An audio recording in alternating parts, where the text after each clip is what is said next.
السلام علیکم دوستوں، ایک فقیر اور پاگل کتے کی کہانی۔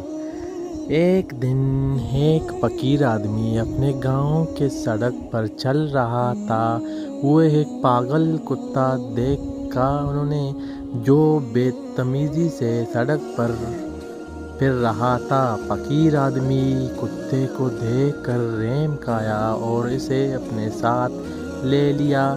وہ کتا بہت خوشی سے فقیر آدمی کے ساتھ رہنے لگا۔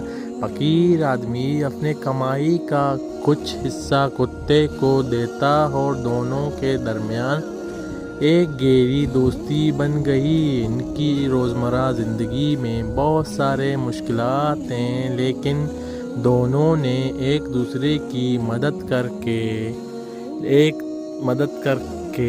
انہیں پار کیا۔ ایک دن فقیر آدمی نے اپنے طرف سے بہترین کھانا تیار کیا اور اسے کتے کے ساتھ شیئر کی طرح تقسیم کیا۔ کتا بہت مسرت سے کھانا کھایا اور اسے فقیر آدمی کو دوستی کے ایک اہم سبق دیا۔ دوستی اور مددگاری میں کوئی شرم نہیں ہونی چاہیے۔